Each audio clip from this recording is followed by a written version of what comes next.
Nature, as they say, abhors a vacuum, especially when it comes to apex predators. And after the dinosaurs, the terror birds stepped in to fill that void. What's fascinating is that these feathered nightmares didn't just stay in South America. One species, at least, ventured across the sea to Europe, becoming the only terror bird known to have lived outside the New World. I've always been captivated by how life finds a way to adapt and thrive, even after major extinction events. The dinosaurs dominated our planet for over 60 million years, shaping ecosystems in ways we're still discovering. But when their reign ended, it opened the door for an unexpected sequel. Roughly 53 million years ago, during the early Eocene, the world was a very different place. A hothouse with lush forests stretching from pole to pole. This prehistoric paradise teemed with life forms that emerged after the dinosaur extinction. And it was here that the first terror bird, Paleopsilopterus, made its debut.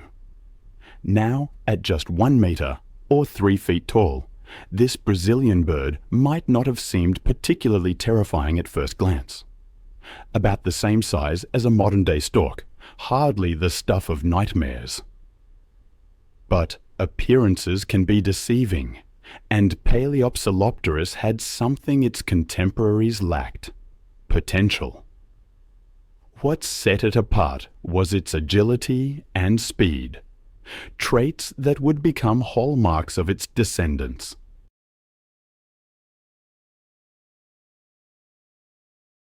The Oligocene epoch, spanning from about 34 to 23 million years ago, marked a turning point in the terror bird saga. It was during this time that the family truly began to live up to its name with the emergence of giants that would have given pause to even the bravest of prey, the Paraphysornis.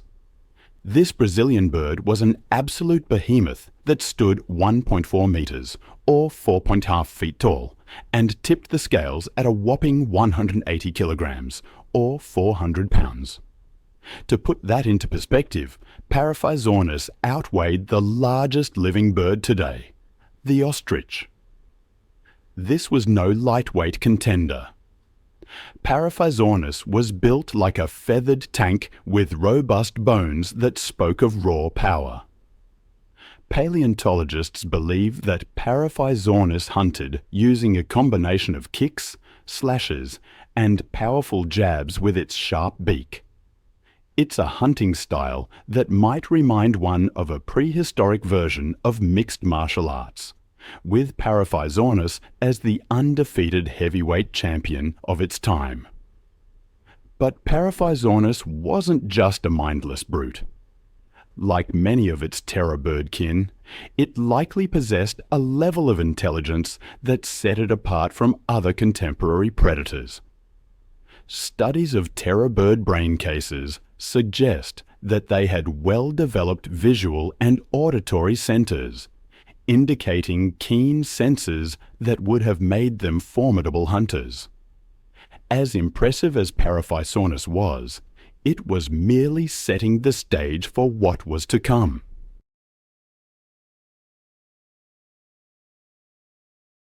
As we step into the Miocene and Pliocene epochs, spanning from about 23 to 2.5 million years ago, we encounter the true giants of the terror bird family. These were creatures that pushed the boundaries of what it meant to be a bird, reaching sizes that rivaled the predatory dinosaurs of old. 3 names stand out in this pantheon of avian terrors: Titanis, Kelenken, and Brontornis. Each of these genera represents the pinnacle of the terror bird lineage, and each had its own claim to fame. Titanis, the youngest and smallest of the trio, was also the most adventurous. While most terror birds were content to dominate South America, Titanis had grander ambitions. It crossed the newly formed land bridge connecting North and South America during the Great American Interchange, becoming the only large South American predator to successfully establish itself in North America. Unlike most of its relatives, this bird lived in what is now the United States, including the states of Texas, Florida, and California. Standing 2 meters or 6.6 feet tall, Titanis would have been an imposing sight for the mammals of North America.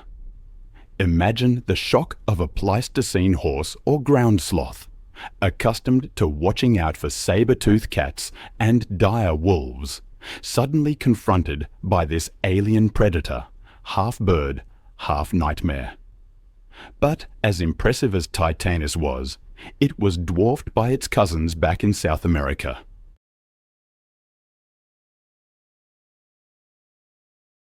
Kelenken, named after a mythological Tehuelche spirit, stood a towering 3 meters, or 9.8 feet tall, and weighed around 250 kilograms, or 550 pounds. This was a bird the size of a grizzly bear, with a head larger than that of a horse and a beak that could crush bone. The terror bird skull. Recent studies have shown it to be truly unique, especially in the larger species like Kelenken. This special skull structure, what they call the terror bird skull type, gave them an incredibly strong bite and pecking power. It makes you wonder just how large of prey these giants could take down. The title of largest terror bird is still debated though. Brontornis gives Kelenken a real run for its money. At 2.8 meters, that's about 9.2 feet, it was a bit shorter, but built like a feathered bulldozer. I've read estimates that it weighed up to 400 kilograms, or 880 pounds. That would make it the heaviest terror bird, and the heaviest carnivorous bird ever. Brontornis itself has been controversial among us paleontologists. Some have wondered if it was truly a terror bird, or even a carnivore at all. They pointed to the similarities between its toe claws and those of herbivorous birds. But more recent studies have found features in Brontornis's vertebrae that are unique to terror birds. That lends support to the idea that it was indeed a member of this fearsome family. Whether it was a terror bird or not, its massive size would have made it a force.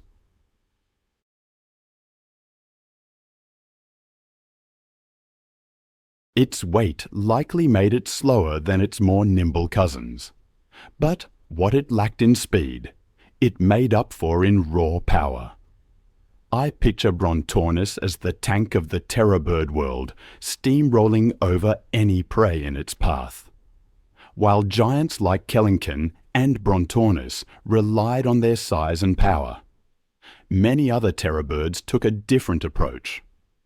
Speed, it seems, was just as important. Studies of terror bird leg bones show a structure similar to modern-day ostriches. Short thigh bones paired with elongated lower leg and foot bones. It's a clear sign of high-speed running ability. Paleontologists estimate that many terror birds, even some larger species like Titanis, could have reached speeds exceeding 30 miles per hour, or 48 kilometers per hour. That's faster than Usain Bolt, while being twice as tall and weighing several times as much. But speed wasn't just about chasing prey. For many terror birds, especially the smaller and medium-sized species, it was also crucial for defense. In a world filled with other large predators, including giant carnivorous mammals and enormous crocodilians, a quick escape could mean the difference between life and death. This combination of speed and size made terror birds versatile predators, capable of adapting to different hunting strategies. Smaller, faster species might have chased swift prey like small mammals and reptiles, while the larger, more powerful species could have used ambush tactics or taken on larger, more dangerous quarry.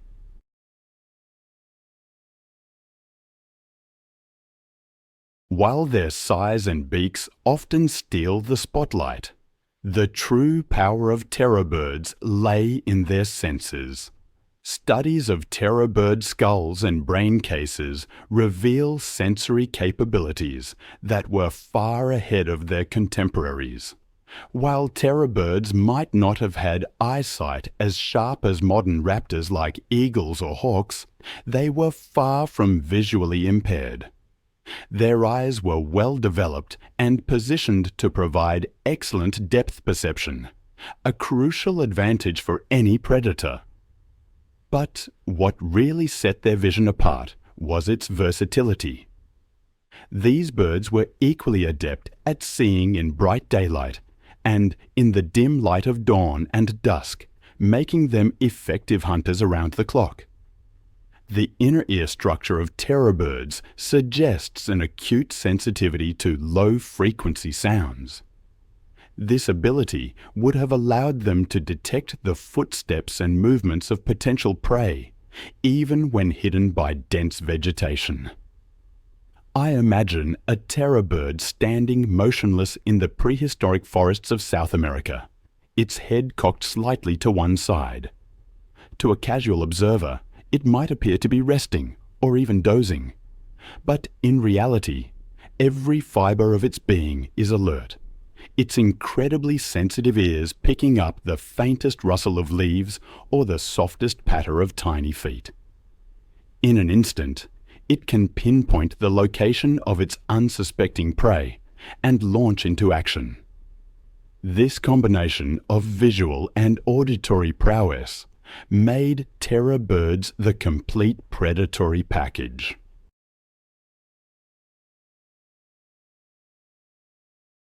It's no wonder these birds were able to dominate their ecosystems for millions of years. But even the mightiest rulers faced their downfall, and the reign of the terror birds was no exception.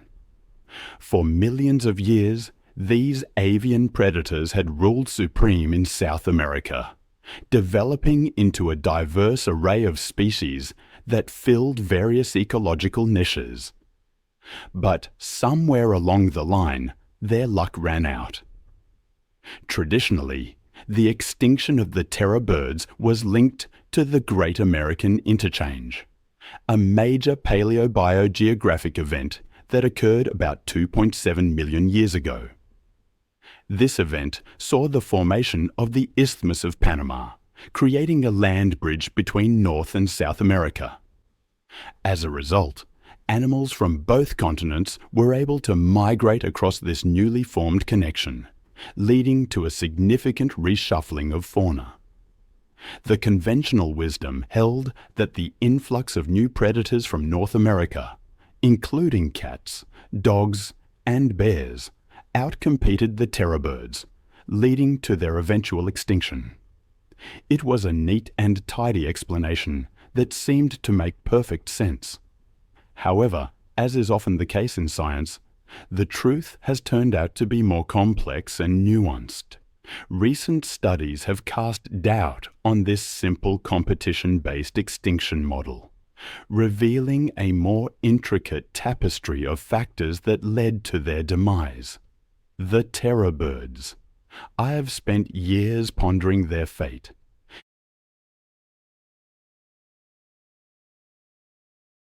It's easy to imagine their downfall as a simple case of competition, outmatched by placental predators. But the fossil record tells a more nuanced story. It seems that many terror birds, along with their South American rivals, had already vanished long before those placental predators arrived in significant numbers. This timing mismatch always struck me. It suggests something else was at play, something beyond just competition. And then there's the case of Titanis, thriving in North America. It successfully expanded its range and coexisted with large canids and felines for millions of years. Clearly, at least some terror birds were more than capable of holding their own against mammalian predators. So, if competition wasn't the sole cause, what was? As is often the case in paleontology, the answer likely involves a complex interplay of factors. Climate change, I suspect, played a significant role. From the Oligocene to the Pliocene, Earth's climate was on a long-term cooling trend, culminating in a series of ice ages. This global cooling would have profoundly impacted the ecosystems that terror birds called home. As temperatures dropped and habitats changed, the lush forests that many terror bird species relied on would have given way to more open grasslands. While some terror birds may have adapted, others would have struggled.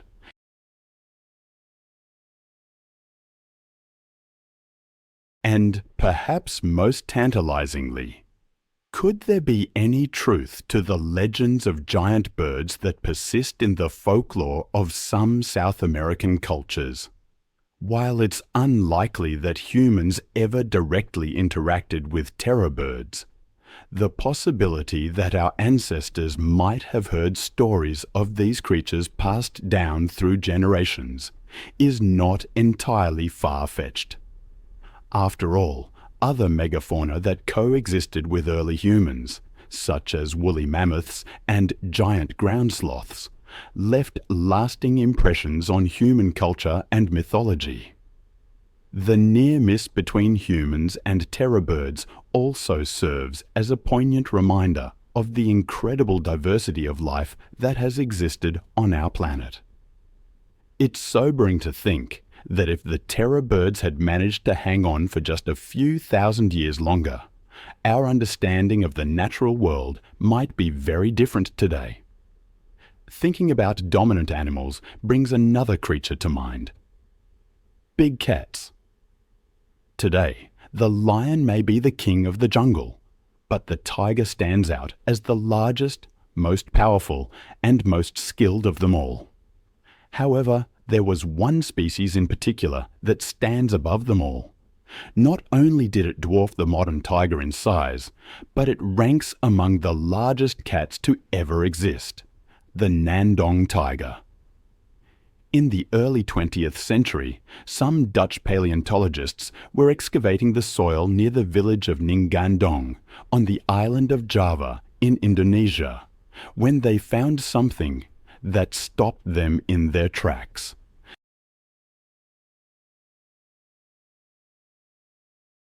They unearthed a collection of bones that belonged to a tiger. However, it quickly became apparent that these weren't the regular Bengal tiger bones they were used to, but ones bigger than anyone in the modern world had ever seen. Further research and analysis of additional fossils revealed even more astonishing details about this strangely huge tiger. For thousands of years during the Pleistocene epoch, the Gandong tiger roamed the Sundaland region of Southeast Asia, striving to establish itself as the dominant apex predator. One of the reasons why it qualified was that this formidable beast was larger than its modern-day counterparts, with adults weighing up to 20 to 25% more than the average present-day Siberian tiger. Larger males typically weighed upwards of 400 kilograms, making them close contenders for the largest feline's ever title. Judging from the enormous size of these giants, it's easy to assume that tigers have always been this large. However, a look through history tells us something completely different. Tigers haven't always been this big. Early tigers, existing long before the Nyandong tigers, were notably smaller in terms of body size and weight. This smaller stature could be attributed to the available prey and the ecological niches they occupied. A smaller body size offered energy conservation and agility advantages across various terrains. So the early big cats related to tigers such as Panthera paleosinensis likely averaged around 70 to 120 kilos in weight.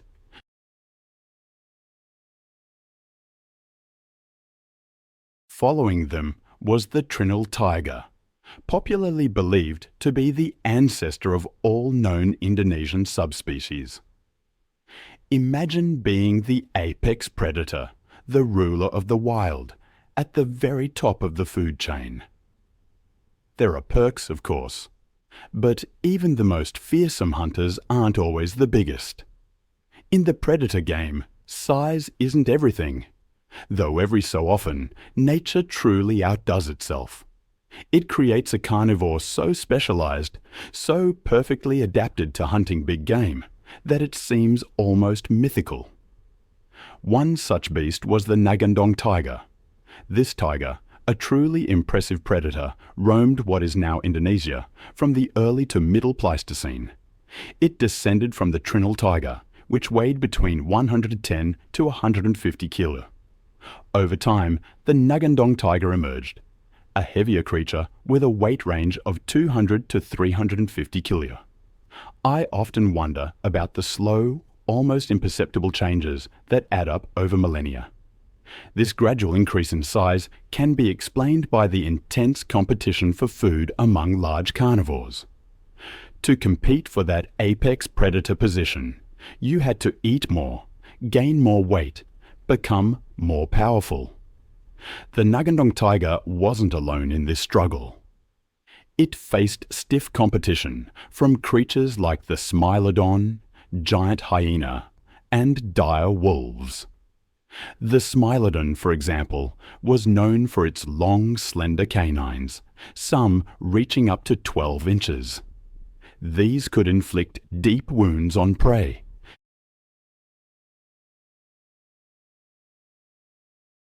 The Nagandong tiger, in contrast, possessed more typical, robust canines, similar to modern tigers. These were ideal for crushing bone and delivering powerful bites, though perhaps less specialized for those deep punctures. And against the truly enormous prey of the time, those bites weren't always immediately effective. When it comes to size, the Nagandong tiger and the largest Smilodon species, Smilodon populator, were fairly evenly matched. The Smilodon populator weighed between 220 and 436 kilos and stood 120 centimeter tall, not that far off from the tiger. A less formidable rival might have been the giant short-faced hyena, which stood about 90 to 100 centimeters at the shoulder and averaged 110 kilos in weight.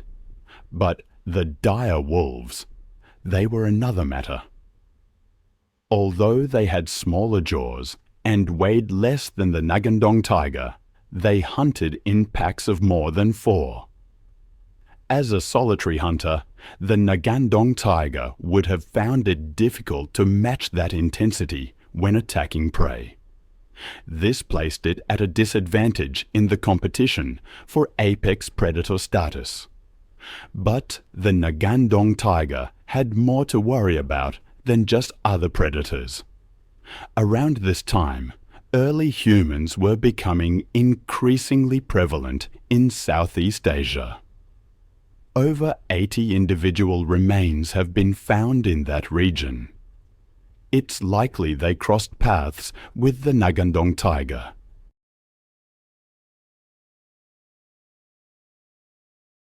Increased competition for resources or potential conflicts likely impacted the Nagandong tiger population.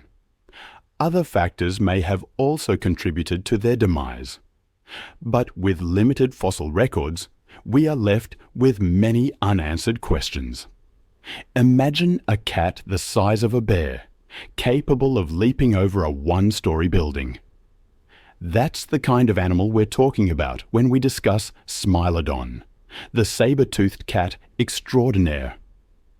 It was the undisputed monarch of the Ice Age. With its iconic saber teeth and fierce appearance, it's instantly recognizable, a status only solidified by its portrayal in films like Ice Age. But it didn't start out that way. Rewind the clock about 160 years and picture yourself in Brazil. It's here that our tale begins, with a discovery that would perplex the scientific community. The first Smilodon remains weren't immediately recognized as belonging to a cat. In fact, the initial guess was way off the mark.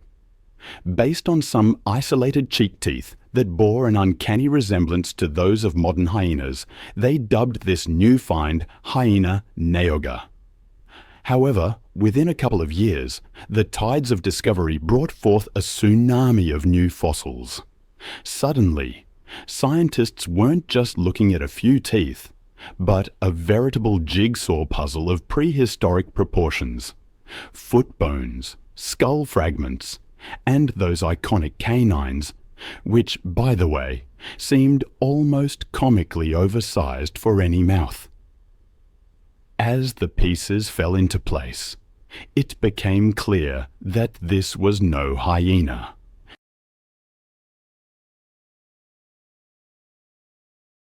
Instead, they were dealing with a completely new genus of felid, one that was not only massive in size, but also built like a prehistoric tank. This feline was far more robust than any modern cat, a true heavyweight champion of the Ice Age. In light of this revelation, a new name was in order.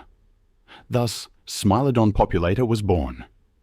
Smilodon meaning knife tooth, and populator roughly translating to the destroyer, or he who brings devastation. With its new identity established, the scientific community dove headfirst into unraveling the Smilodon's family tree. This quest for understanding continues to this day, with researchers currently placing our knife-toothed friend in the extinct subfamily Machaerodontinae. This subfamily is home to most of what we colloquially call saber-toothed tigers, though saber-toothed cats is more accurate, since these ancient felines aren't closely related to modern tigers, or any living cats for that matter. In fact, their closest living relatives might be members of the Felinae subfamily, which includes our domestic kitties.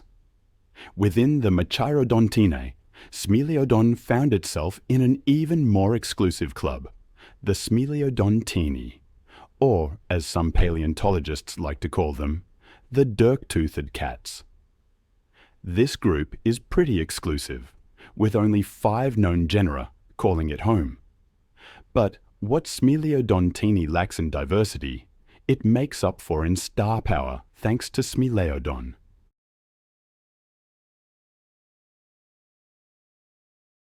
As research progressed, scientists discovered that Smilodon wasn't a lone standout.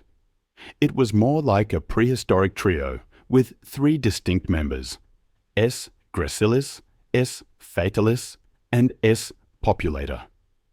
And now, if you found yourself face to face with any of these species, you probably wouldn't be too concerned with which one was about to turn you into lunch. But they did have their differences. First up, we have S. gracilis, the elder statesman of the group. This OG appeared in North America about 2.5 million years ago, descending from an even older genus called Meganterion. Next came Cephatalis, strutting onto the scene roughly a million years later. Last, but certainly not least, S. populator made its grand entrance about 600,000 years after Fatalis, fashionably late to the Ice Age party. S. gracilis, while no slouch in the size department, was the runt of the litter, tipping the scales at about the same weight as a modern jaguar.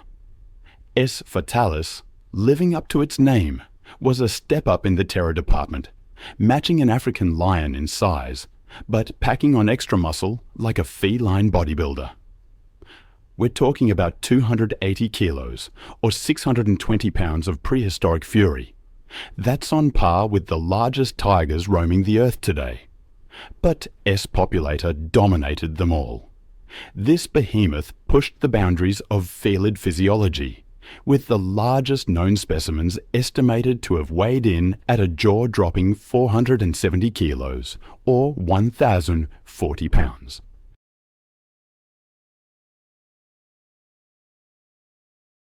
To put that in perspective, that's about the same as a medium-sized polar bear. Interestingly, unlike many modern big cats, Smilodons didn't seem to be too hung up on gender norms. Studies suggest that there wasn't a significant size difference between males and females, a trait scientists call low sexual dimorphism. In practical terms, this means that regardless of whether you were facing a male Smilodon or a female Smilodon, you were in for equally big trouble. Now, being big is impressive. But Smilodon wasn't just large. It was built like a prehistoric tank. The Smilodon's heel bone was a marvel of natural engineering, robust and elongated. In fact, some paleontologists speculate that these Ice Age acrobats could have outjumped modern lions, which have been observed clearing heights of 15 feet or 4.5 meters. But the Smilodon's athletic prowess didn't stop at its fancy footwork. If modern big cats have arms that could crush you, Smilodon's forelimbs took it to the next level. We're talking about limbs that were approximately 20% thicker than what you'd expect for a cat of its size, giving it incredible strength, surpassing even that of the larger American lion. And at the end of those muscular arms, Smilodon was further armed with fully retractable claws, razor-sharp and curved like prehistoric scimitars. They were proportionally enormous, even for a cat of Smilodon's size. We're talking about claws twice the size of a Siberian tiger's.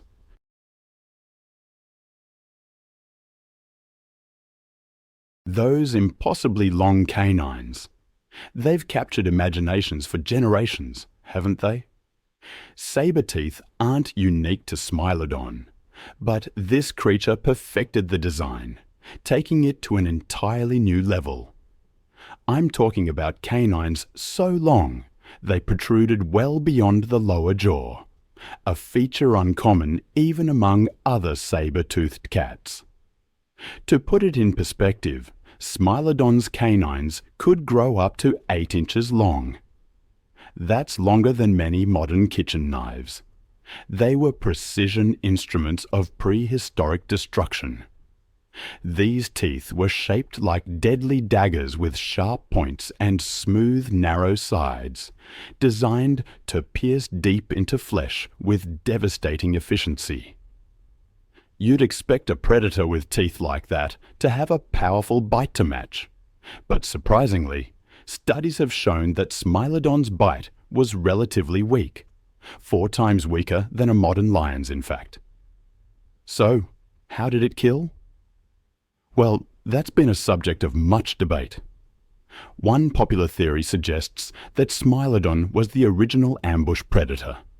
I picture it hidden in dense vegetation, waiting for the perfect moment. Then, with a powerful leap, it pounces on its unsuspecting prey. Using those muscular forelimbs and grappling hook claws, it pins down its victim. With precision, it sinks its saber teeth into the prey's soft underbelly, causing massive internal damage and blood loss. But not everyone buys this gut-stabbing hypothesis. Many researchers favor a different, but equally grim, scenario.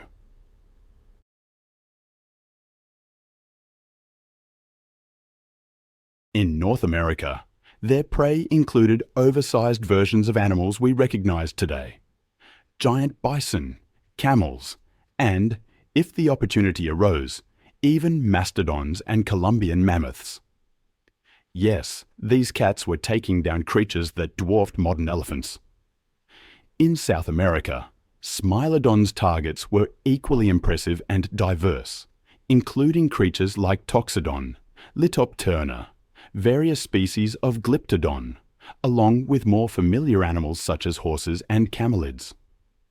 Some evidence even suggests that Smilodon occasionally went after caimans, cementing its status as a top predator.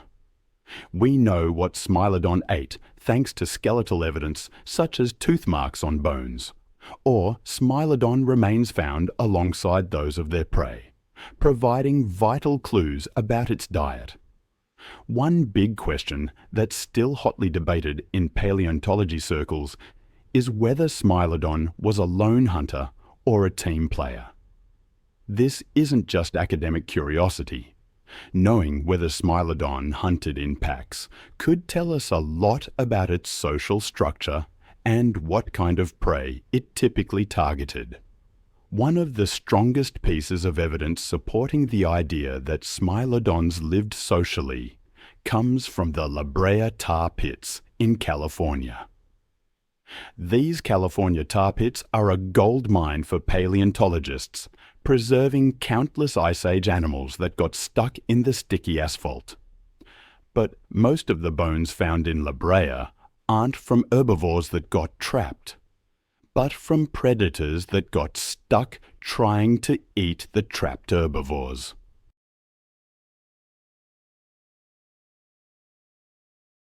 Smilodon fossils are the second most common find in these pits, with over 166,000 bones attributed to it.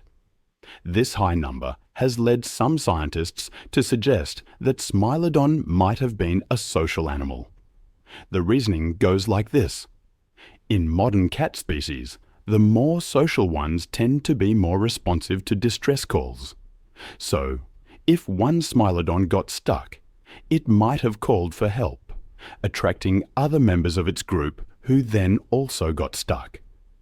It's a grim thought, but it could explain why we find so many Smilodon remains in one place. Another fascinating clue pointing to Smilodon's possible social behavior is surprisingly touching, though in a prehistoric, slightly grim sense. Some Smilodon fossils show signs of severe injuries or disabilities that would have made hunting nearly impossible. Yet, these individuals survived well into adulthood. This has led some paleontologists to propose what they call pseudo-healthcare among Smilodons. There's a fossil that really stuck with me. It shows a Smilodon, a saber-toothed cat, that suffered from hip dysplasia from a young age. And yet, this cat survived to adulthood. How could it have possibly hunted on its own? It paints such a touching picture, even if speculative, of Smilodon families caring for their own. But not everyone agrees with this idea of a Smilodon social club. Some researchers point out that Smilodon remains found outside predator traps, like La Brea, tend to be more isolated.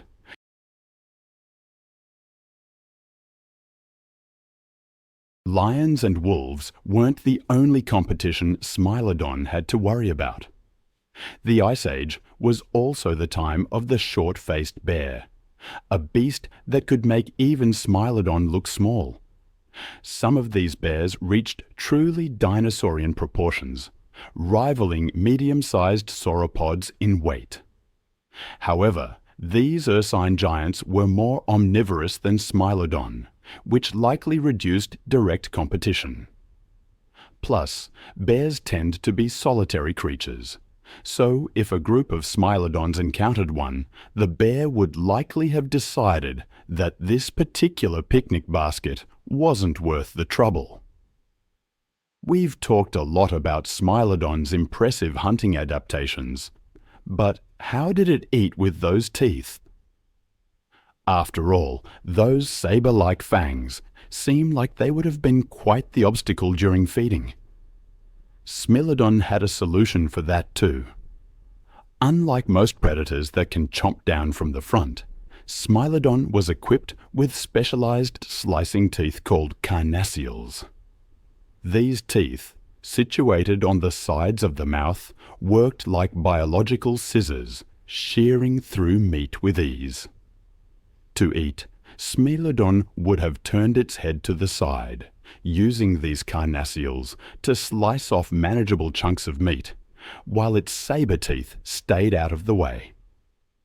It's a prime example of nature's problem solving. When life gives you saber teeth, you adapt your eating style accordingly. With its unique adaptations and hunting prowess, Smilodon carved out a vast empire for itself.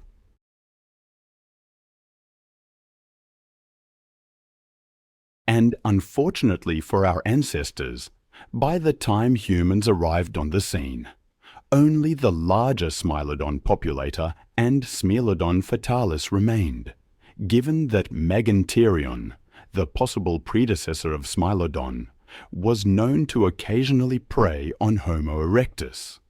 It's not a stretch to imagine that Smilodon might have considered early humans as potential prey too. I find myself constantly drawn back to the story of the Smilodon. Imagine a world where we shared the landscape with these magnificent, terrifying creatures. Then try to imagine the moment they vanished. The youngest remains of both Smilodon fatalis and Smilodon populator date back roughly 10,000 years. This was about the time humans in some regions were just beginning to figure out agriculture. The extinction of the Smilodon continues to fuel debate. Some researchers believe humans played a significant role, either through direct competition or by altering habitats, perhaps through controlled burns. Others are less convinced. The more widely accepted theory points to the broader Quaternary extinction event, a period of significant climate change that led to the disappearance of many large animal species in North and South America. As the megafauna that Smilodon relied on for food began to die out, the saber-toothed predator found itself in an increasingly precarious position. It's a cruel twist of fate, really. The very adaptations that had made Smilodon such a successful hunter of large prey now became a liability.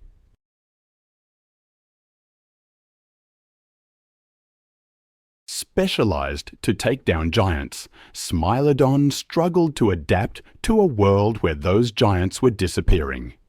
It was, in essence, too good at what it did. And when the world changed, it couldn't change with it. The extinction of Smilodon marked not just the end of a species, but the end of an era. It was the last of the saber-toothed cats, not just in the Americas, but worldwide. With its passing, a lineage that had dominated the planet for over 20 million years came to an end. Its legacy, however, still resonates in museum exhibits, in our imaginations, and as a reminder of the fragile balance between species and their environments. As we face our own period of rapid change, the lesson of Smilodon is clear. Survival requires adaptation. Most apex predators face a fundamental limitation. They're trapped in one environment. Lions rule the savanna, but are helpless in water. Great whites dominate the ocean, but can't set a fin on land. Even T-Rex, for all its might, was confined to dry ground. It was forced to watch as prey slipped into rivers and lakes beyond its reach. For over a century, paleontologists assumed the greatest hunters were strictly terrestrial. Then, one discovery shattered that belief overnight. Its name was Spinosaurus aegyptiacus. Longer than a bus, armed with the skull of a crocodile and the body of a streamlined aquatic hunter, this was no ordinary killer.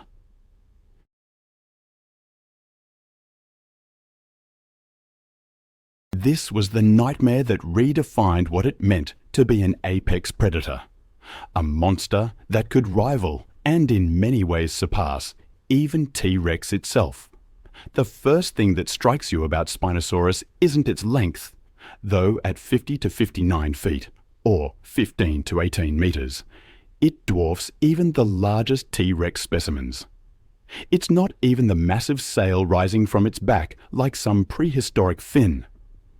No, what truly unsettles you is how perfectly wrong everything about this creature appears, and yet how devastatingly effective each bizarre feature proved to be.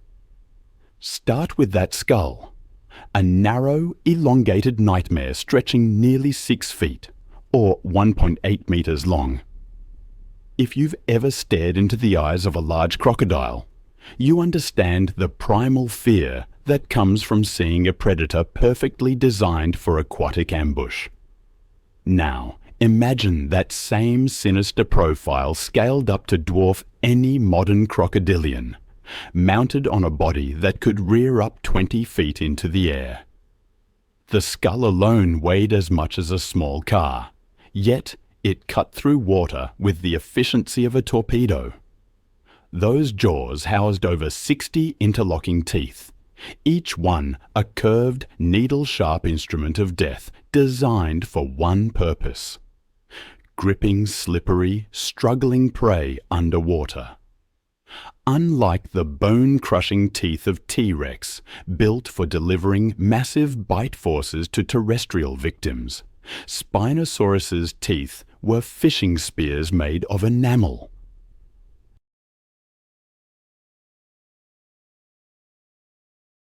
First, the elongated snout breaking the surface, then those cold reptilian eyes, and finally that towering sail cutting through the air like the dorsal fin of some impossible shark. Imagine the terror of being a fish in the rivers of Cretaceous Africa. Generations spent adapting to every danger: the shadow of a pterosaur, the ripples of a crocodile, the subtle shifts in current. Every instinct honed to read those watery warning signs. Then Spinosaurus arrived, and none of it mattered. The attack began before you even knew you were being hunted. While you scanned for familiar threats, death came from an angle you weren't prepared for: the shoreline itself. That massive sail, I believe, served a very practical purpose. When Spinosaurus needed to move through shallow areas, that dorsal structure acted like the keel of a boat, providing stability and control, even where other large predators couldn't navigate. Even at 7 tons, it possessed the mass to overpower virtually any prey, yet remained streamlined enough to move through water with deadly grace. Those paddle feet weren't just for show. They propelled Spinosaurus through water with surprising speed and maneuverability, allowing it to pursue prey through underwater mazes, where other large predators would become trapped. Unlike purely aquatic predators that relied on ambush, or terrestrial ones limited to shoreline attacks, this nightmare could adapt its hunting strategy in real time.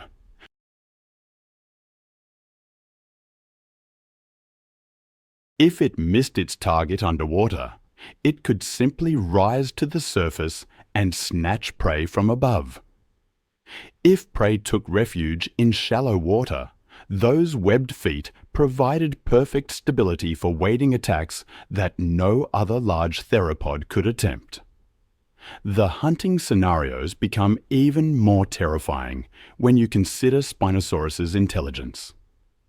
Crocodiles are clever hunters, but they're still reptiles operating on instinct.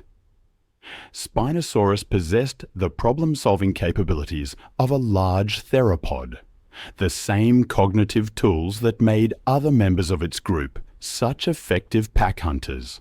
Except this intelligence was applied to an environment where most prey had never faced anything remotely similar. Even more disturbing was how Spinosaurus turned the very act of drinking water into a death trap. Every animal in Cretaceous Africa needed to approach rivers and lakes regularly to survive. For millions of years, this had been a calculated risk.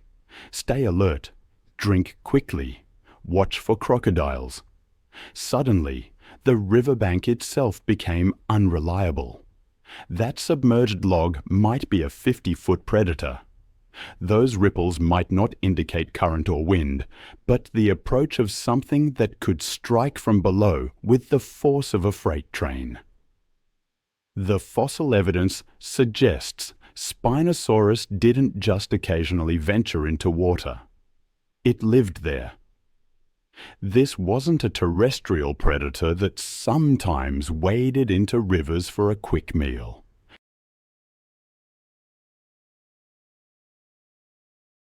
This was a creature so perfectly adapted to aquatic life that it spent most of its time submerged, transforming ancient waterways into hunting territories more dangerous than any terrestrial predator could create. In a world where survival depended on understanding and avoiding threats, Spinosaurus represented something unprecedented. A predator that eliminated the fundamental distinction between land and water safety. It didn't just dominate two worlds. It merged them into a single inescapable killing field. And Lee, we can't talk about the perfect killing machine without mentioning its teeth. Conical, dagger-like, and built to clamp down on prey that thought the water would save them. Each one wasn't just for piercing. It was angled backward like barbed hooks, creating a living fish trap built on a terrifying principle: easy entry, impossible exit. But the teeth were just the beginning of Spinosaurus's sensory arsenal. Recent studies suggest this predator possessed presensitive organs along its snout, much like modern crocodiles, but far more specialized. In murky river water, where visibility dropped to mere inches, Spinosaurus could detect the faint press waves of swimming fish from remarkable distances. Prey animals that relied on hiding in dark sediment-filled water were essentially sitting ducks against a hunter that tracked by feel rather than sight.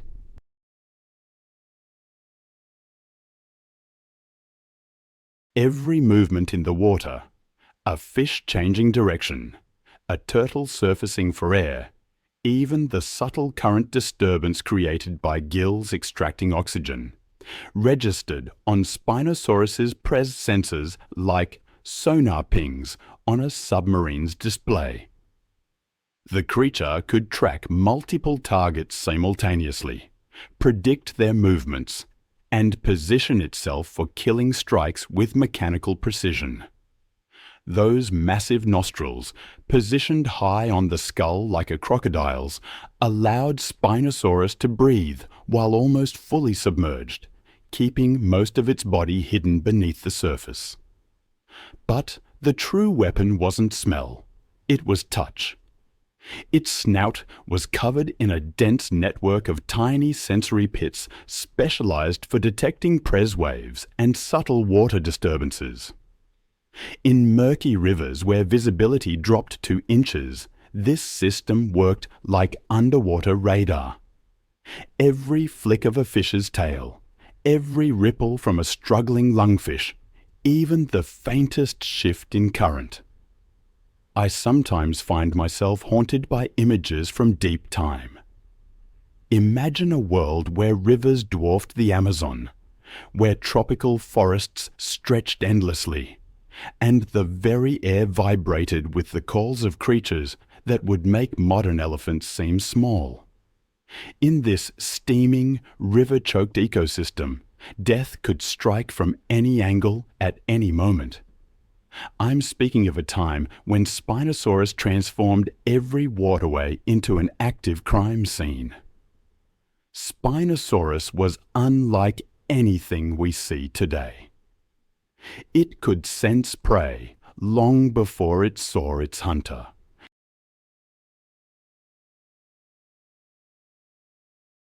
Unlike land predators, Spinosaurus used the water itself as a weapon.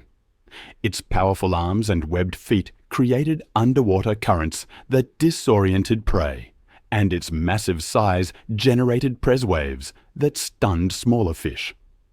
The final strike was something unprecedented. This predator combined the bone-crushing power of the largest land carnivores with the precision of the most effective aquatic hunters. Its bite, while not as strong as a T-Rex's, was perfectly calibrated. Instead of single, devastating blows, Spinosaurus applied steady, inescapable press with its backward-curved teeth. Fossil evidence suggests that Spinosaurus didn't just kill efficiently, it killed constantly. The sheer abundance of fish remains in areas where Spinosaurus fossils are found indicates a predator that was actively hunting and feeding throughout its territory. This wasn't a creature that killed when hungry and rested when satisfied. 100 million years ago, what we now call southeastern Morocco was a lush river system snaking across North Africa. These waterways supported incredibly abundant and diverse ecosystems. Massive channels, swamps, and floodplains transformed the landscape into one of the most dangerous habitats ever to exist. This was the Kelenken Beds Formation, a prehistoric paradise that became hell on earth for anything trying to survive in its waters. And Spinosaurus wasn't alone.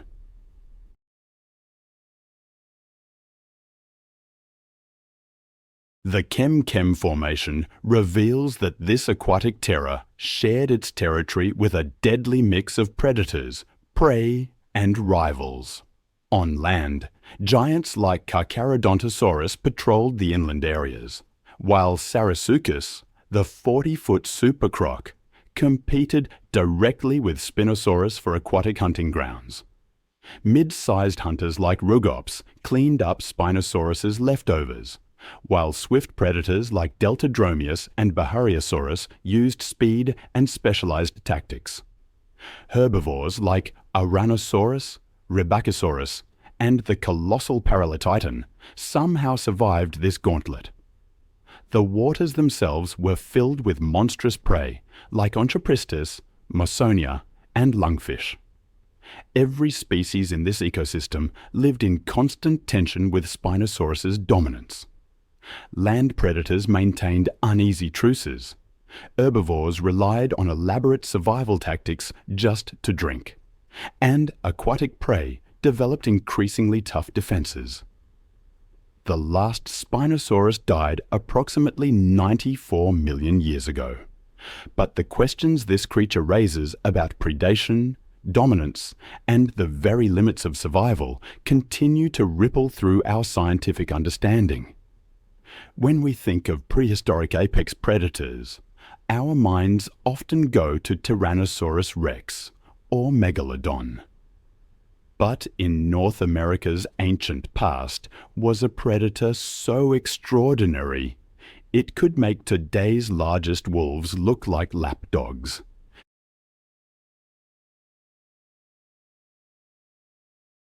The grey wolf may be the largest living canid, but rewind to the Miocene epoch 20 to 5 million years ago, and a new apex predator emerges, Epicyon, a colossal predator so fearsome it could rival a lioness in size and had jaws powerful enough to outmatch a grizzly bear.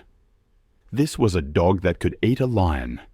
Its name, Epicyon, meaning more than a dog, is fitting. The story of Epicyon's discovery is one of paleontology's most intriguing progressions, from misidentification to revelation. Over 160 years ago, in the fossil-rich sediments of Nebraska, scientists unearthed the first fragments of what would later be recognized as the largest canid species ever to walk the Earth. The initial discovery was a fragmented lower jaw. Its wolf-like characteristics led early paleontologists to classify it as a subgenus of Canis, the genus that includes modern wolves, coyotes, and jackals. As more complete specimens emerged from North American fossil beds, a much more complex picture began to emerge. The discovery of complete skulls proved particularly revolutionary. While certain features resembled those of wolves, others were startlingly different. The skull. That's where the story of Epicyon truly begins. Not just any skull, but one with specialized enlarged premolars. A cranial structure so robust, it reminded me more of a lion or hyena than any dog I'd ever seen. When I first encountered that dayon, I was hooked. What was this creature?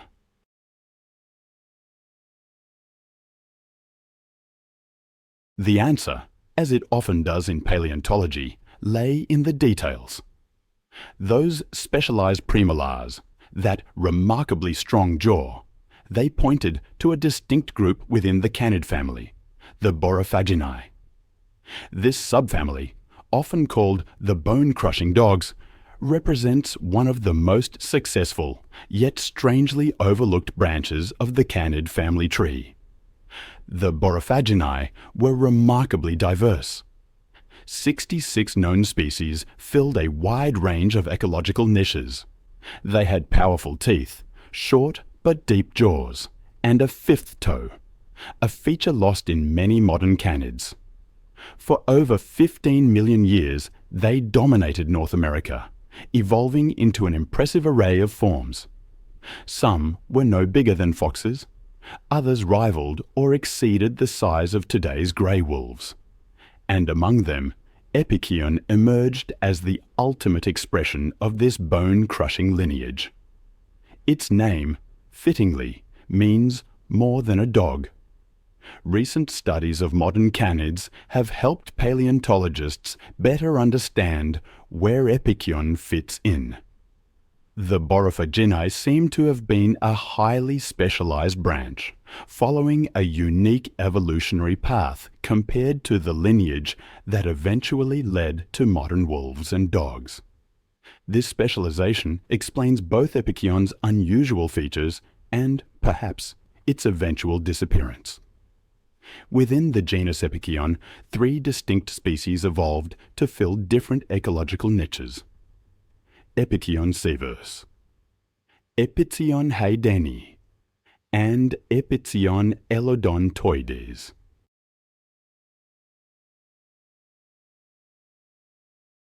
All were impressive predators, but they differed significantly in size and build. The smaller species, Severus and Elodontoides, were still formidable, but possessed more gracile builds that allowed for greater agility and speed. Even these smaller species typically weighed twice as much as a modern German Shepherd. But it was Epicyon haydeni that truly pushed the boundaries of canid adaptation. Adults routinely reached lengths of 2.4 meters, nearly 8 feet, rivaling the length of a grizzly bear. They stood 90 centimeters, or 35 inches, at the shoulder, comparable to the height of a wild deer.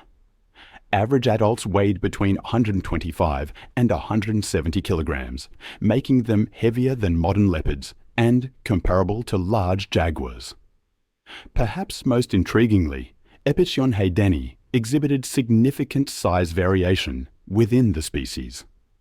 Some individuals reached weights of around 170 kilograms, nearly 375 pounds. Such specimens would have matched medium-sized male lions in weight, making them the heaviest known canids ever to exist.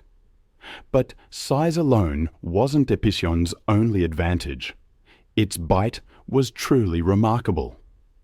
Biomechanical studies have revealed that this ancient canid possessed one of the most powerful biting mechanisms ever seen in a mammalian carnivore.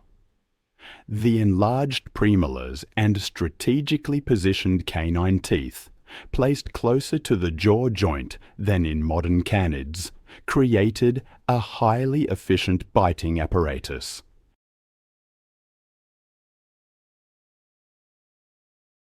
Analysis of the skull architecture suggests that Epicion's bite force may have exceeded 16,000 newtons, a force comparable to that of large American alligators.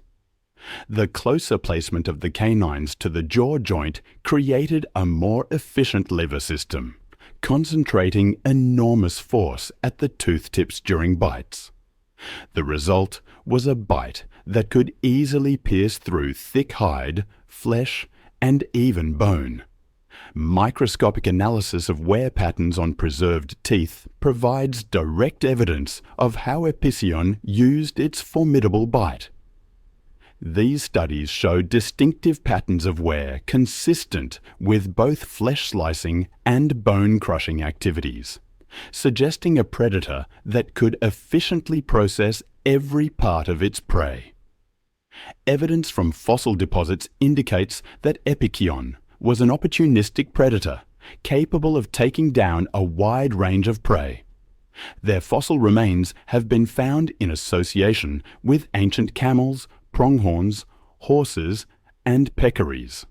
Most impressively, they appear to have been capable of hunting prehistoric rhinoceros species like Teleoceras, which could reach lengths of 4 meters and weigh nearly 2 tons. Recent studies suggest that Epicyon may have employed different hunting strategies depending on prey size and availability. For smaller prey, they likely hunted alone or in pairs, using their impressive speed and power to quickly overwhelm victims.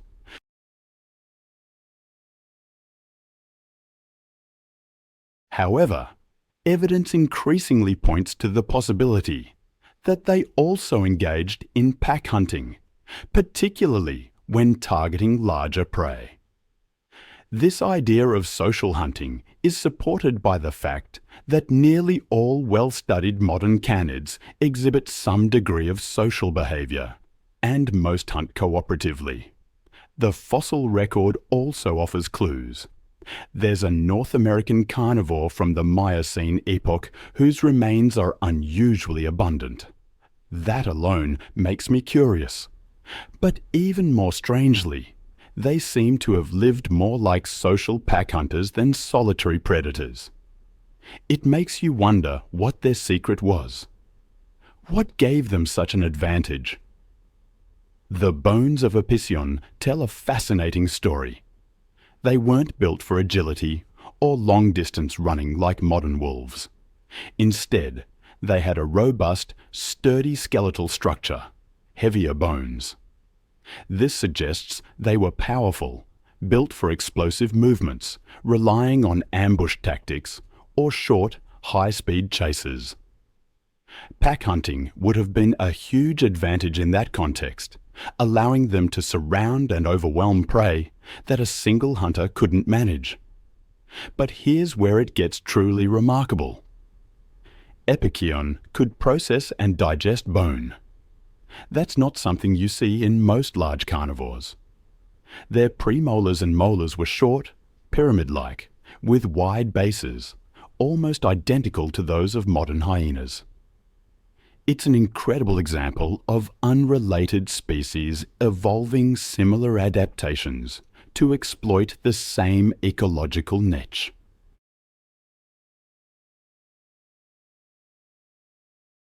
Fossilized feces associated with Epicyon confirm this, showing high concentrations of processed bone material. This ability to crush and digest bones would have provided them with maximum nutrition, allowing them to extract bone marrow, a nutrient-rich tissue. It also likely reduced competition, as they could utilize parts of carcasses that other carnivores couldn't. I imagine this was invaluable during times of scarcity. The Miocene epoch was a time of significant climate fluctuations.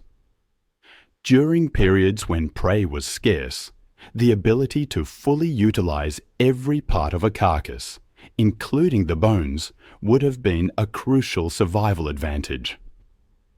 Epikion remains have been found in more than 10 different US states and parts of southern Canada, indicating they adapted remarkably well to different environments. These ancient predators thrived in woodlands, savannas, grasslands, and wetlands. The discoveries of Epikion remains in cave systems and edge environments suggest they were strategic in their habitat selection, choosing areas that provided both hunting opportunities and shelter. They were primarily carnivorous, but their teeth suggest they could also process tough plant material when necessary. This dietary flexibility, combined with their bone-crushing abilities, allowed them to survive in a wide range of environments and through various seasonal changes. What ultimately led to their disappearance has long intrigued paleontologists.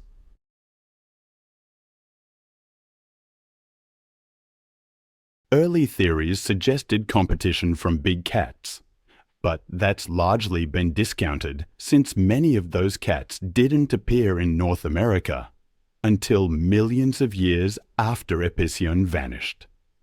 The current evidence points to climate change. The late Miocene saw significant global cooling and increased aridity, leading to fundamental changes in North American ecosystems. Paleobotanical studies indicate a shift from mixed woodland savanna environments to more open grasslands. Epikion's specialized adaptations, its heavy build, bone-crushing teeth, and relatively short legs, may have become disadvantageous as prey species became faster and more adapted to open environments, unlike their more generalized relatives, which gave rise to modern wolves and other canids. Epikion's extreme specializations may have limited its ability to cope with these changing conditions. And then there's the story of Ankylosaurus. In an age dominated by colossal predators like Tyrannosaurus rex, this creature's fossils remain curiously unmarked. It wasn't the tallest, fastest, or most fearsome predator, but with a body armored like a tank and a tail capable of shattering bones, this creature defied the rules of survival. It made even the mighty T-Rex think twice. This was Ankylosaurus, nature's ultimate fortress, a living testament to the art of defense in an age of unyielding predators.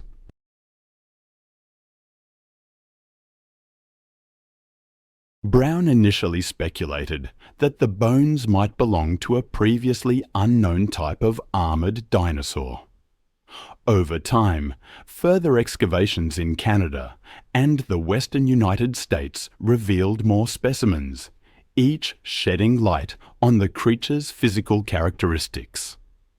The painstaking process of piecing together its skeletal framework was like assembling a prehistoric jigsaw puzzle, with every discovery adding a layer of complexity to its story. What made Ankylosaurus magnaventris stand out was not only its robust anatomy, but also its ecological implications. Fossils of Ankylosaurus were found in association with remains of plants, indicating the lush environments it inhabited. Over the decades, advances in paleontological techniques, including CT scanning and isotope analysis, have allowed scientists to reconstruct its appearance and understand its lifestyle in remarkable detail.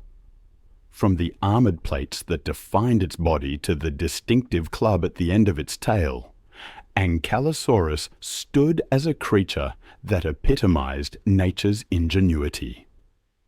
This discovery was particularly groundbreaking because it didn't just represent a new species. It became the cornerstone of an entirely new group of dinosaurs, the Ankylosauria. These animals, belonging to the larger clade Ornithischia, were characterized by their extensive armor plating and herbivorous lifestyle.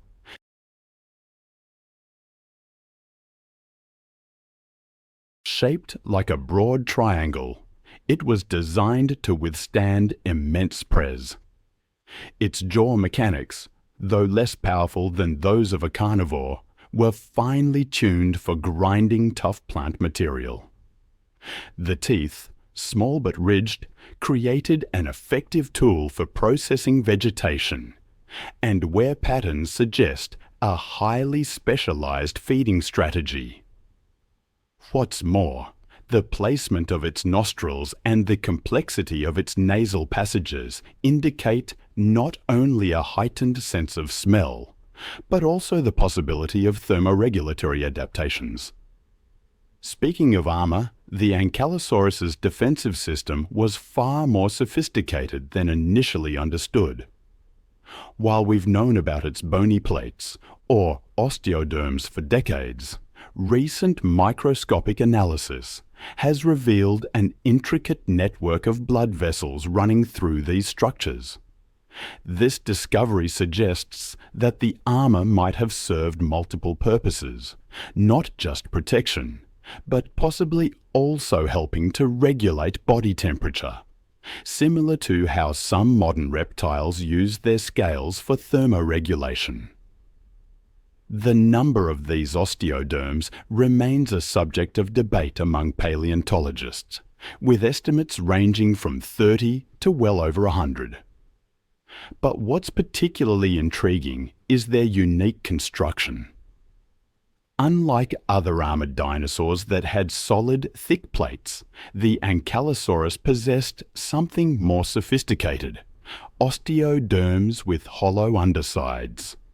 This seemingly counterintuitive design actually represented a remarkable feat of natural engineering.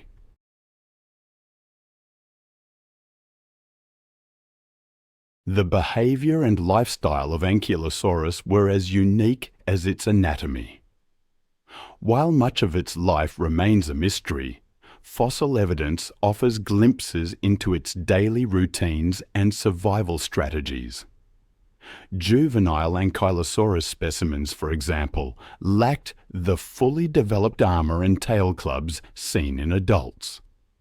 This vulnerability likely necessitated group behavior during the early stages of life. Trackway fossils suggest juveniles may have formed protective herds, with larger individuals shielding the more vulnerable young in the center, a defensive strategy reminiscent of modern muskoxen. As they matured, Ankylosaurus individuals underwent significant lifestyle changes. Adults appear to have been predominantly solitary, a conclusion supported by the rarity of adult specimens found in groups. Their solitary behavior was likely a reflection of their formidable defenses, which allowed them to traverse their environments without fear of predation. Solitary adults might have roamed large territories, primarily in search of food and suitable habitat, avoiding direct competition with other herbivores. Some paleontologists have speculated that Ankylosaurus might have used its tail club for intraspecific communication or dominance disputes.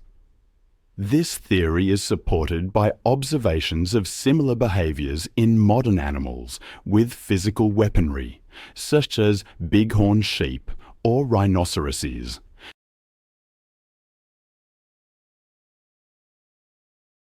While vegetation was its staple, it might have occasionally supplemented its diet with protein-rich fungi or small invertebrates, inadvertently gathered while feeding. It's not uncommon, this opportunistic feeding behavior. Modern herbivores, like tortoises and iguanas, sometimes do the same. I imagine its digestive system was a marvel of biological engineering, a large, complex gut capable of fermenting plant material.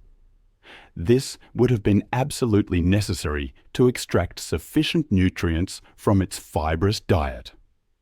Fossilized droppings from similar species suggest the presence of symbiotic gut bacteria, playing a crucial role in breaking down cellulose. This process would have produced energy-rich byproducts, allowing the Ankylosaurus to maintain its massive body size. Its broad midsection might have been a specialized design, housing this extensive digestive system, providing ample space for fermentation and nutrient absorption. Its sensory capabilities were just as finely tuned as its defenses. Its sense of smell was particularly remarkable. It would have been vital for locating food, avoiding predators, and possibly even detecting mates. Fossil evidence reveals that the olfactory bulbs in its brain were unusually large for an herbivorous dinosaur. Some researchers think its sense of smell was on par with, or even superior to, many modern reptiles and mammals.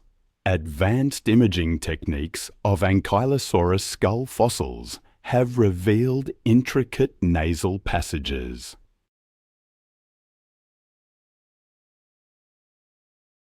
These passages likely served a dual purpose, enhancing its olfactory capabilities and aiding in thermoregulation. The convoluted structure, creating a larger surface area, may have allowed it to cool or warm incoming air, helping it adapt to the varied climates of the late Cretaceous period. Vision and hearing also played a role in its survival. Though its eyes were relatively small, their placement on the sides of its skull would have provided a wide field of view, allowing it to detect predators approaching from almost any direction. This peripheral vision, combined with its heightened sense of smell, would have made it difficult for ambush predators like Tyrannosaurus rex to catch it off guard. And though direct evidence for its auditory capabilities is sparse, the structure of its inner ear suggests that it was capable of detecting low-frequency sounds. There's an intriguing hypothesis that suggests it may have used its sensory abilities in conjunction with its defensive adaptations. Its acute sense of smell and hearing could have allowed it to detect a predator's approach early enough to position itself defensively, presenting its armored back and tail club to the threat. The reign of the Ankylosaurus ended along with the other non-avian dinosaurs during the KT extinction event, about 66 million years ago. But its legacy lives on in our understanding of natural design and defense mechanisms. The Cretaceous period was an era of titans.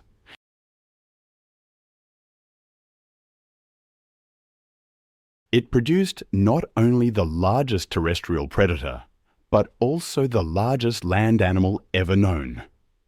While dinosaurs dominated, other species also reached massive sizes, including flying reptiles and marine lizards.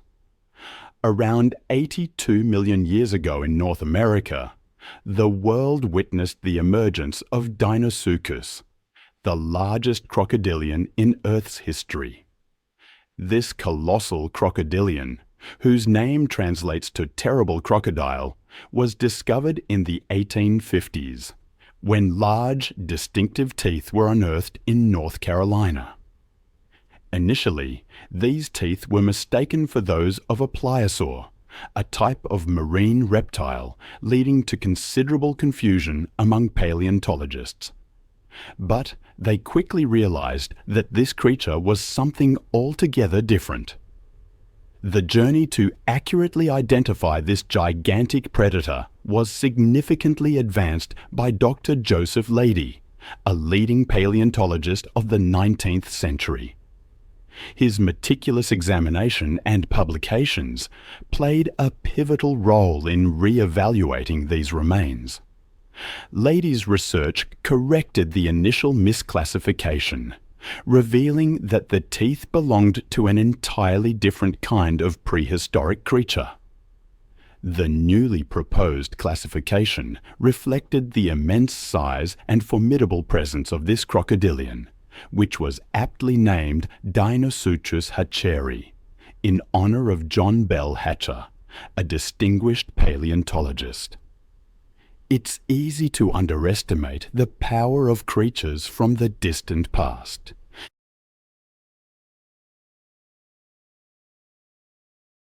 We find their bones. We marvel at their size, but it's hard to truly grasp their presence. But imagine a crocodilian, far larger than any alive today, with teeth the size of bananas and a bite force rivaling, or even exceeding, that of a Tyrannosaurus rex.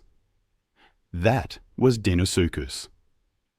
When the first fossilized remains of Deinosuchus were found, initial claims suggested these adults could reach almost 50 feet in length and weigh over 10 tons. While those early estimates were a bit exaggerated, they weren't too far off. Unlike many species whose size gets revised downward, Deinosuchus has held onto its colossal reputation.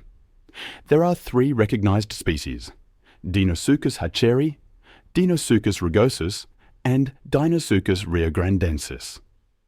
Deinosuchus hatcheri, found in North Carolina, was one of the first identified, giving us crucial insights into the genus's structure.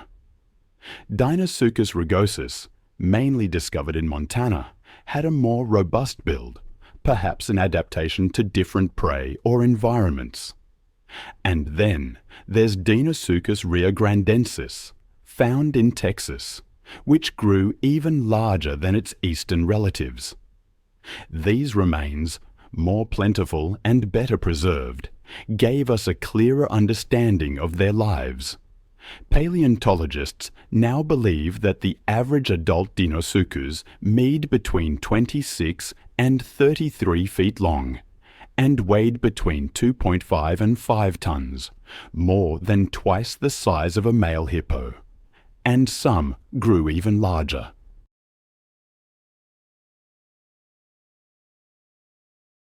Even without the initial inflated estimates, the reality of Deinosuchus's size is truly impressive, solidifying its place as one of the largest crocodilians ever.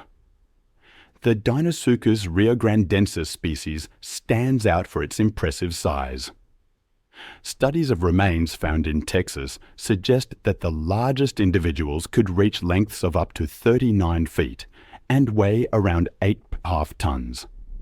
That would make them not only the largest crocodilians ever, but also heavier than most dinosaurs, except for the tyrant king himself, Tyrannosaurus rex. Paleontologist Thomas Lehman, who extensively studied the Texas fossils, offered fascinating insights into the biology and growth of these ancient reptiles. His research showed that the largest specimens had growth rings in their osteoderms, like tree rings, which gave valuable clues about their age and growth rates. Some of the largest riograndensis individuals showed rapid growth spurts as juveniles, followed by slower growth into adulthood. It really underscores how much environmental factors, like food and climate, impacted their growth and maximum size. Deinosuchus, with its brain case and overall appearance, did resemble modern alligators, with a similar body and snout. But beyond that, Deinosuchus was unique, with a skull shape unlike any living or extinct crocodilian. Its skull was exceptionally large, up to 5.6 feet long, comparable to an adult Spinosaurus.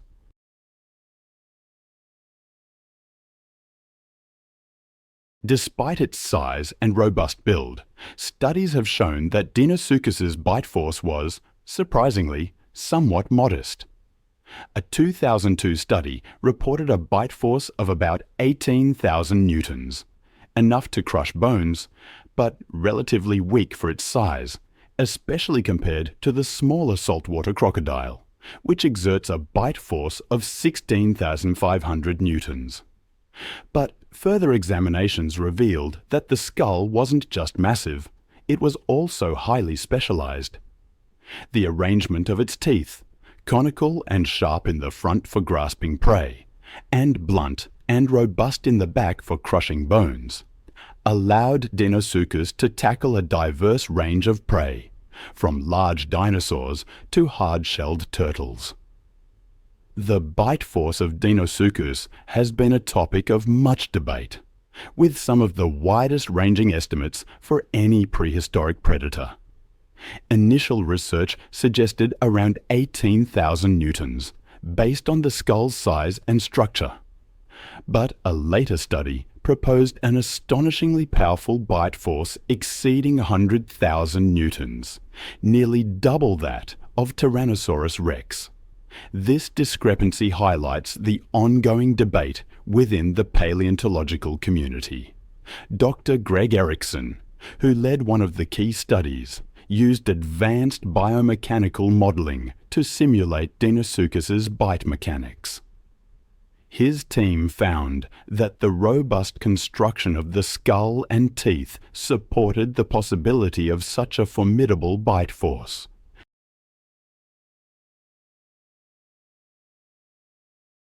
I've read analyses of fossilized feces, coprolites, that reveal fragments of dinosaur bones, fish scales, and turtle shells.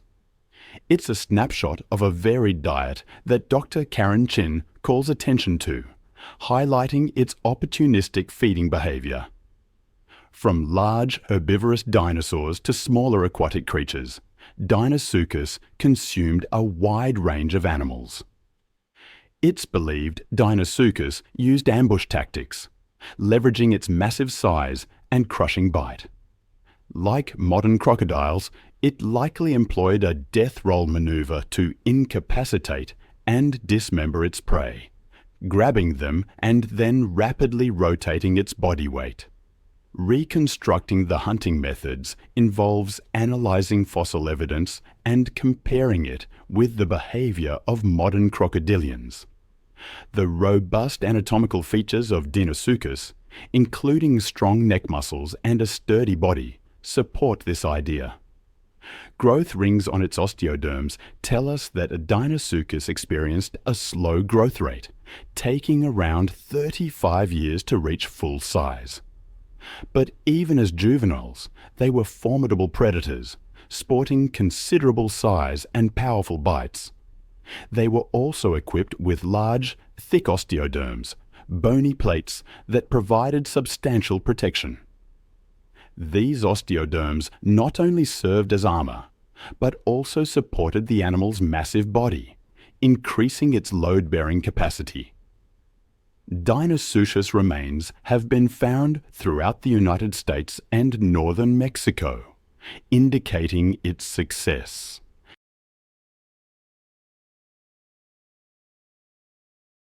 During its prime, the American continent was divided by the western interior seaway, and Deinosuchus thrived on both sides.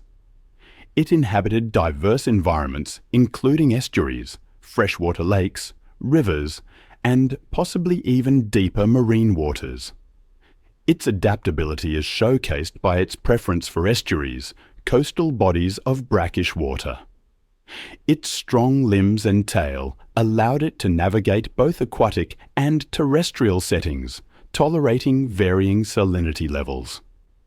If Deinosuchus ventured into deeper waters, it might have encountered other giant predators like Tylosaurus, one of the largest mosasaurs, creating a complex predator-prey dynamic.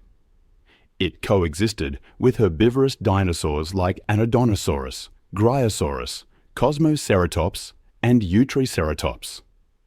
Bite marks provide clear evidence of its predatory behavior, impacting the distribution and behavior of these animals. Despite its dominance, Deinosuchus vanished from the fossil record around 73 million years ago. The reasons for its extinction remain unclear, though climate changes, sea level fluctuations, and competition with emerging predators are potential factors. Now, let's shift focus slightly to another apex predator. In the world of big cats, the tiger, lion, and jaguar have always fought for supremacy. But there's one ancient beast that towers above them all: the American lion.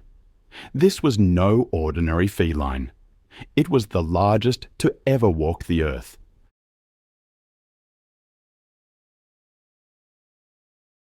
Imagine a creature so massive that some individuals weighed as much as an adult brown bear, easily dwarfing today's biggest lions. The story of its discovery begins in the humid lands of Mississippi during the early 1800s, when paleontologists first unearthed fragments of its skull. They initially believed they had found remains of an unusually large domestic cat, placing it in the genus Felis. But as more specimens emerged, scientists quickly realized they were dealing with something far more impressive: the sheer size and distinctive features. The American lion. The name itself conjures up images of a creature both familiar and utterly alien. For years, I thought of it as merely a subspecies of the modern lion, a slightly larger North American version. But modern science, as it often does, has reshaped my understanding entirely. It turns out this massive predator, much like the dire wolf, wasn't what we initially believed. Despite its lion-like appearance, detailed anatomical studies revealed crucial differences: a more robust build, proportionally longer limbs, and, most notably, the absence of a prominent mane in males. These distinctions led to its reclassification as its own species: Panthera atrox, the cruel panther. DNA analysis revealed that it emerged from an isolated population of cave lions trapped south of the North American ice sheets roughly 340,000 years ago.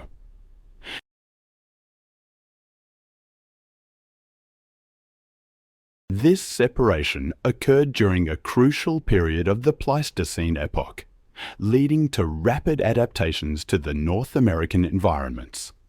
While the modern lions are their closest living relatives, our last common ancestor lived somewhere between 500,000 and 1.9 million years ago.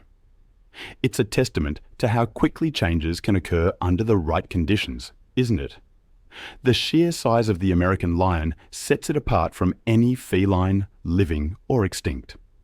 On average, these beasts were about 25% larger than today's African lions.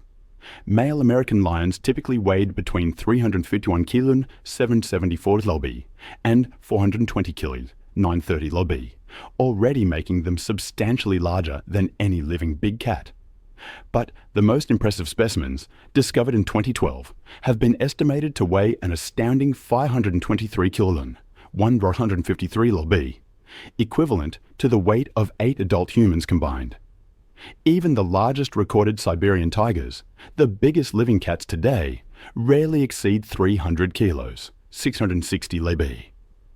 The American lion's only real competitor for size was the equally impressive Smilodon populator, which could reach weights of up to 470 kilos, 1,040 lb. However, those exceptionally large American lion specimens discovered in 2012 firmly established Panthera atrox as the heavyweight champion of the feline world.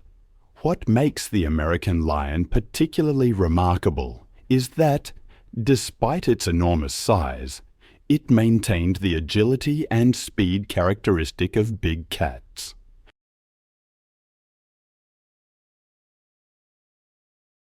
Conservative estimates suggest it could reach speeds of over 30 mph, 48 km/h, faster than any human athlete, and comparable to a charging warthog. This combination of size and speed would have made it an extraordinarily effective predator. I believe the hunting strategy of the American lion, likely relied heavily on ambush tactics. This conclusion is drawn from both its anatomical features and the hunting behaviors of its modern relatives. Its robust bone structure and powerful muscles would have allowed it to quickly overwhelm large prey, while its long legs provided the burst speed necessary for successful ambush attacks. Fossil evidence provides compelling insights into its hunting capabilities. The discovery of Blue Babe, a remarkably preserved steppe bison in Alaska, bears the unmistakable marks of an American lion attack. Deep claw wounds and distinctive bite patterns that match the predator's dentition. Even more telling are the fossils found at sites like Natural Trap Cave in Wyoming, where researchers have uncovered numerous prey species bearing the characteristic damage patterns of American lion predation. What truly set American lions apart from their contemporary rivals wasn't just their size, but their exceptional adaptability and territorial dominance. Recent studies of fossil deposits across North America have revealed fascinating insights into their social structure and hunting territories.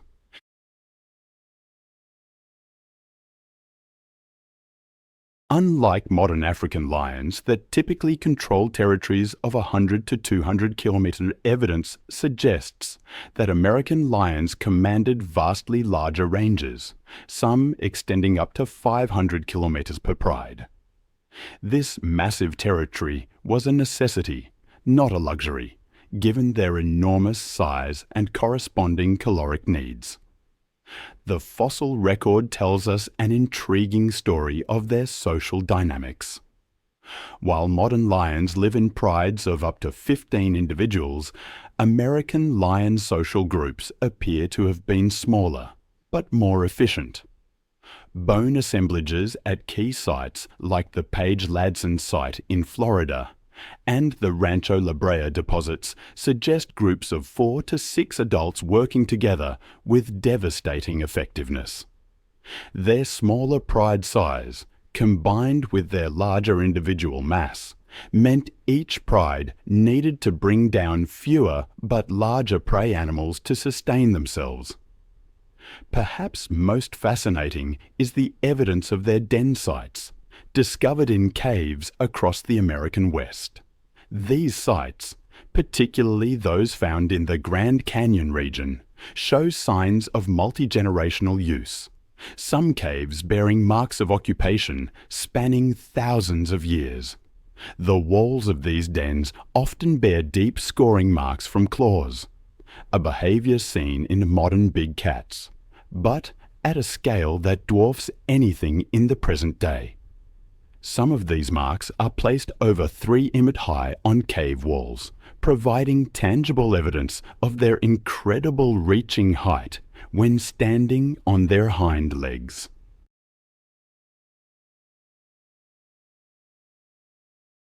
Despite being one of the most common large carnivores of their time, American lions are surprisingly underrepresented in tar pit fossil deposits compared to other predators like dire wolves and Smilodon.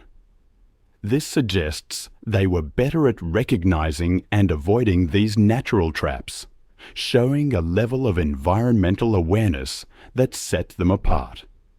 The American lion's range extended across much of North America, from Alaska to central Mexico. They adapted to various environments, from open grasslands to semi-forested regions. They shared their territory with an impressive array of Pleistocene megafauna, including woolly mammoths, mastodons, giant ground sloths, and early human populations. Recent studies of cave paintings and other archaeological evidence suggest that these massive cats left a lasting impression on human cultures, potentially influencing early American art and mythology. The end came for the American lion approximately 12,877 years ago, coinciding with a broader extinction event that claimed many of North America's large mammals.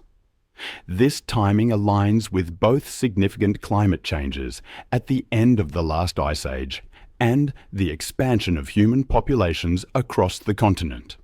While the exact cause of their extinction remains debated, it was likely a combination of these factors: changing environments, reducing prey availability, and increasing human prey may have pushed these magnificent predators past their breaking point.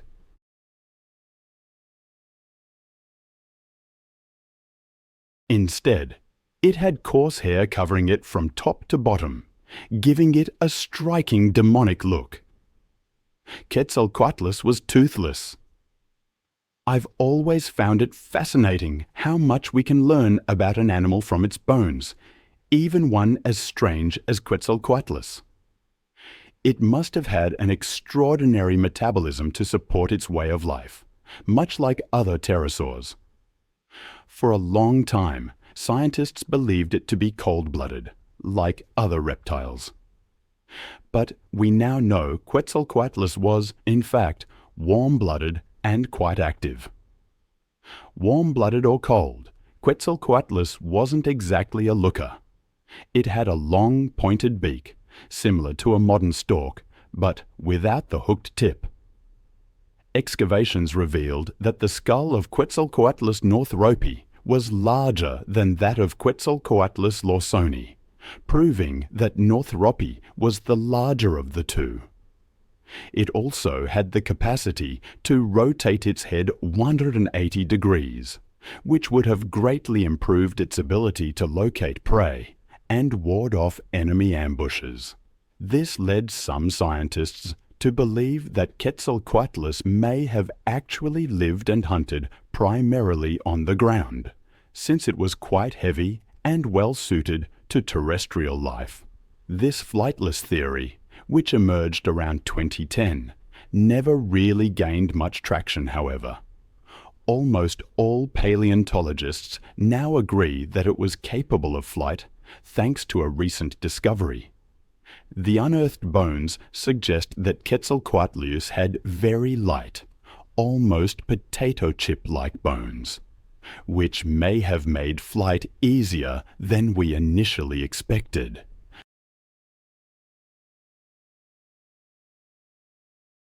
The model, the size of Quetzalcoatlus lawsoni, with a basic computer acting as an autopilot, demonstrated the effectiveness of the experiment by soaring and flapping its wings through the air. Quetzalcoatlus and other asdarchids had hind limb proportions more similar to modern running mammals than to their smaller cousins, implying that they were uniquely suited to a terrestrial lifestyle, even though, like other pterosaurs, they were quadrupeds when on the ground.